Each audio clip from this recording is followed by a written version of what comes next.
आपको वीडियो देख करके पता लग ही गया होगा कि आज हम कहाँ जाने वाले हैं। जी हाँ, हम जाने वाले हैं कैंची धाम मंदिर, जो कि स्थित है नैनीताल के पास।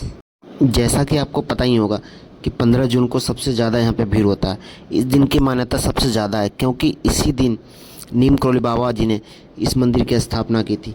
तो 16 जून बस आने ही वाला है, 2 से। तो हम अपने आज के सफ़र को शुरू करते हैं इन वादियों के साथ, और ये जो नज़ारे दिख रहे हैं इन्हीं के साथ हम शुरू करते हैं अपने सफ़र।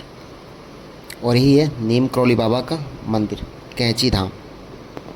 तो हम बस यहाँ से आगे निकले थे, और ये पूरा मार्केट है यहाँ पे नीम करोली बाबा के मंदिर के बाहर।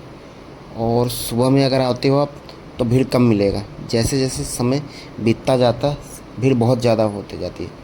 और ये पूरा मार्केट है जहाँ से मैंने प्रसाद लिया था, और यहीं पे एक सुबह स्टैंड भी है। तो ये है कैंची धाम। और जब आप पास जाओगे तो आपको पता चल जाएगा कि कैसे इस मंदिर का नाम कैंची धाम पड़ा। और ये धाम शिप्रा नदी के तट पे बसा हुआ है। तो ये साइड का व्यू है जब आप मार्केट में जाते हो तब का। और यही है सामने शूज स्टैंड, यहाँ पे आपने अपने जूते चप्पल उतार देने हैं। ये पूरा निःशुल्क व्यवस्था है यहाँ पे। तो हमने भी यहाँ पे अपने जूते चप्पल सारे उतार लिए थे, और फिर हम कैंची धाम के लिए निकल चुके। तो ये कुछ भी इस तरह से होते हैं, और ये मुख्य द्वार है यहाँ का। इस द्वार से होकर के ही हमें जाने होते हैं कैंची धाम तक। तो यहाँ पे हमने की एंट्री, प्रसाद हम पहले ही ले चुके थे। फिर एंट्री करने के बाद सामने देखो, जो पहाड़ों का शेप है वो कैंची की तरह है, इसीलिए इस धाम का नाम कैंची धाम पड़ा था। और बाबा नीम करोली ने यहाँ पे हनुमान मंदिर की स्थापना की थी। ये तब की बात है, लगभग 60 के दशक की बात है, जब नीम करोली बाबा ने यहाँ पे हनुमान मंदिर की स्थापना की थी, और इसे हम कैंची धाम बोलते हैं। और ये जो धाम है ये शिप्रा नदी के तट पे बसा हुआ है। जो नीचे दिख रहा है आपको, यही शिप्रा नदी है जो कि यहाँ पे बहती है, और सामने कैंची के शेप में ये आकार है। और यहाँ पे भीड़ बहुत ज़्यादा होता है जब भी आप आओगे। और आपने नाम सुना होगा स्टीव जॉब का। तो एक बार की बात है, जब स्टीव जॉब 70 के दशक में यहाँ पे आए थे, और यहाँ पे आने के बाद ही उनकी किस्मत बदली थी। बाबा को सबसे ज़्यादा सेव पसंद थे। सेव से प्रेरित होकर के ही स्टीव जॉब ने अपने कंपनी का लोगो सेव रखा था। और यहाँ पे विराट कोहली, मार्क जुगरवल, इस तरह से बहुत बड़े बड़े लोग आ चुके हैं। और यहाँ पे हनुमान जी की मंदिर है। और जो भी भक्त जब आते थे यहाँ पे मंदिर में, तो बाबा अपने पैर छूने नहीं देते थे उन्हें बोलते थे कि आप हनुमान जी के पैर छुओ, वही आपका कल्याण करेंगे। तो इस तरह से बाबा नीम करोली ने बहुत सारे हनुमान जी के मंदिरों की स्थापना की थी। नैनीताल में भी उनके द्वारा स्थापित हनुमान मंदिर देखने को मिलता है।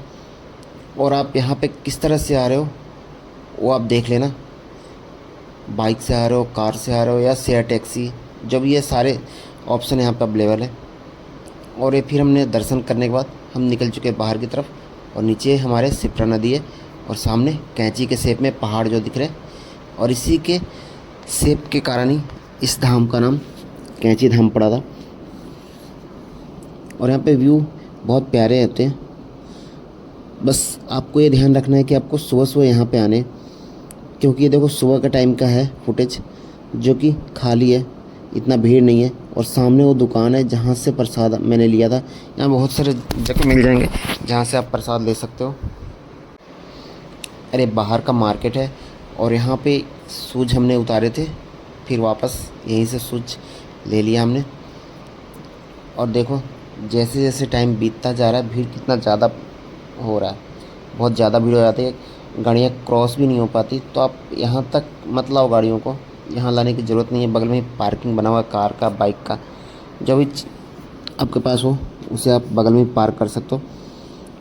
ये मुख्य द्वार है, इससे थोड़े आगे मेन रोड पे ही पार्किंग का स्थान बना हुआ है, वो भी मैं आपको दिखा दूंगा अभी। बाकी आप यहाँ से ही प्रसाद ले सकते हो। तो मैंने सामने वाले भैया से लिया था प्रसाद, और प्रसाद में यहाँ पे लड्डू और सेव चढ़ाए जाते हैं। तो देखो थोड़ी देर के बाद ही कितना भीड़ हो गया। और यही स्थान है पार्किंग का। मुख्य द्वार से थोड़ी आगे चलने के बाद ही पार्किंग है, और यहाँ पर आप पार्क कर लो बाइक। और देखो सामने व्यू। वहीं सामने पे मंदिर था। तो सुबह के टाइम आपके लिए बेस्ट ऑप्शन रहेगा। और यहाँ पे सबसे ज़्यादा भीड़ 15 जून को होती है, क्योंकि इसी दिन नीम करोली बाबा ने इस मंदिर का स्थापना किया था। तो आप भी एक बार यहाँ पे ज़रूर आओ।